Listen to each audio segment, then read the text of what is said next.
Most homebuyers spend thousands on inspections, but completely ignore the most expensive pipe in the entire house.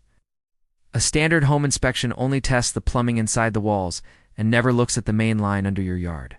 In 2026, a collapsed sewer line or a pipe full of invasive tree roots can cost you upwards of $15,000 to repair. You must hire a specialist to run a high-definition camera through the line all the way to the city connection. Older homes in Virginia often have Orangeburg or clay pipes that are prone to cracking and complete structural failure.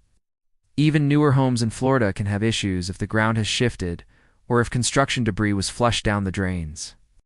If the camera reveals a belly or a blockage, you should immediately ask the seller to pay for a professional hydrojetting.